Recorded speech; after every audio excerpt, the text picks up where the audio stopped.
మళ్ళీ చేయొచ్చు. ఉదాహరణకి ఇప్పుడు ఈ లిస్ట్ ఏదైతే ఉందో ఎంటైర్ లిస్ట్‌ని మీరు సరదాగా ఒక గేమ్ ఆడొచ్చు కదా! ఏదైతే ఈ లిస్ట్ ఉందో సో దీన్ని డిఐఆర్ ఆఫ్ లిస్ట్ రాశారు. సో ఈ లిస్ట్ రాస్తే కింద అలా మనకు ఫంక్షన్స్ వస్తున్నాయి. సో దీన్ని ఐటరేట్ చేయొచ్చు ఫర్ ఎక్స్ అని చెప్పేసి for method in this one. So ఈ మెథడ్ లో ఏమి జనరల్ మెథడ్స్ ఉన్నాయి, ఏమి డెండర్స్ మెథడ్స్ ఉన్నాయో కూడా మీరు కౌంట్ చేయొచ్చు. సరదాగా ఒక కౌంట్ వేరియబుల్ తీసుకుని దాంట్లో కౌంట్ ని ఇంక్రిమెంట్ చేయొచ్చు. లెంత్ ని క్యాలిక్యులేట్ చేయొచ్చు. దేంట్లో సెగ్రిగేట్ చేయొచ్చు. డెండర్స్ ఇస్ ఈక్వల్ ఒక లిస్ట్, మెథడ్స్ ఇస్ ఈక్వల్ ఒక లిస్ట్. ఓకేనా?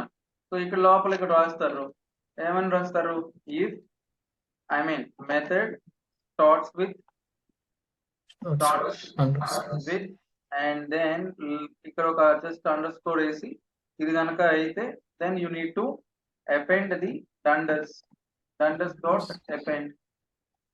append method and next method బదులు ఇక్కడ సరదాగా ఫంక్షన్ అని రాయండి.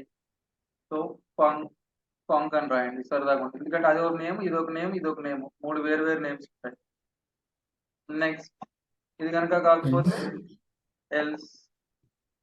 నెక్స్ట్ ఇక్కడ దీనికి మళ్ళీ మనం యాడ్ చేసేది ఏమొస్తుంది? Method dot dot func. So ఇది వస్తుంది. ఇక్కడ మళ్ళీ ఫైనల్ అవుట్పుట్ ప్రింట్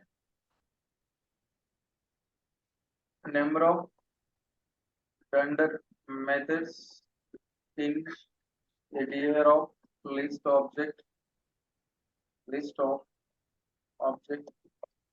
అని ఇక్కడ ఇస్తే మీకు నెంబర్ ఆఫ్ అని ఇచ్చారు కాబట్టి length of dunders, right?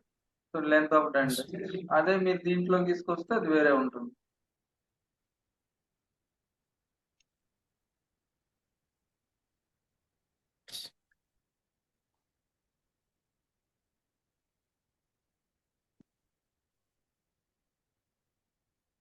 So ఇది చూడండి, మనం చేసేదంతా కూడా మీరు సరదాగా రాసుకోండి. ఇందులో ఏమి ఇక్కడ నష్టం వచ్చేది ఏమీ లేదు కదా. సో ప్రతిదీ కూడా ఇక్కడ మనం చెక్ చేసుకుంటే ఈజీగా దాన్ని బట్టి మీరు చూసుకోవచ్చు. Number of dunder methods 36, number of general methods 31. వాటిని ఆల్రెడీ మీరు ఇక్కడ ఇచ్చేసారు కాబట్టి యూ కెన్ ఈవెన్ ప్రింట్ చేయొచ్చు కదా. దీని తర్వాత డెండర్స్ అంటే డెండర్స్ ప్రింట్ అవుతాయి, ఆ తర్వాత మెథడ్స్ అంటే మెథడ్స్ ప్రింట్ అవుతాయి. సో మీ ఇష్టం. నేనేమంటున్నానంటే లాజికల్ గా వ్యూని ఏర్పాటు చేసుకోండి. అర్థమవుతుందా? లాజికల్ గా వ్యూని ఏర్పాటు చేసుకోండి.